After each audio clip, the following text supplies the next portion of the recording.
first of all, the various forms of estrogen, if you would lay that out for us, and knowing importantly which one is for you, which one may not be for you.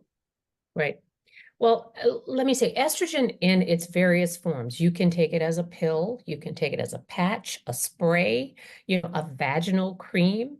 And which one of these, but in the broad categories, it's either oral or transdermals. And transdermals just means that it either goes directly into your bloodstream from the skin or sometimes in the vagina. If you're just using that type of estrogen.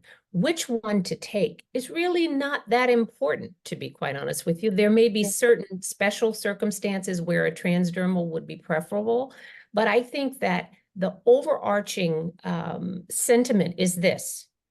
Estrogen is estrogen, however you take it. It works.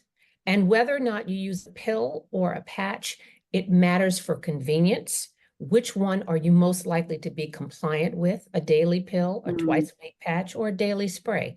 These are important things because it doesn't matter, which one. There's no perfect answer. It's the one that works for you. And I think for another thing to really consider is cost, and a lot of the prescription medications, depending upon which one you choose, there's a price point variation. The least expensive option is usually the pill, the estradiol pill. But again, which one to choose means, sort of what you better than anyone else. What are you most likely to remember to do? Because consistency is really important. And again, aside from certain special circumstances where a transdermal would be preferable, and those might be if you've had a history of a blood clot, if you smoke.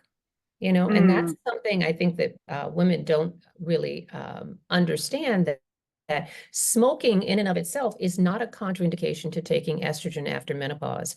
As a matter of fact, it puts you in a higher risk category. So achieving some of the benefits of using estradiol would be better. But again, in that circumstance, a transdermal or one that goes directly into the bloodstream would be preferable. But for the 95% of women who are making this decision about whether to use hormones or not, it's a matter of cost and convenience.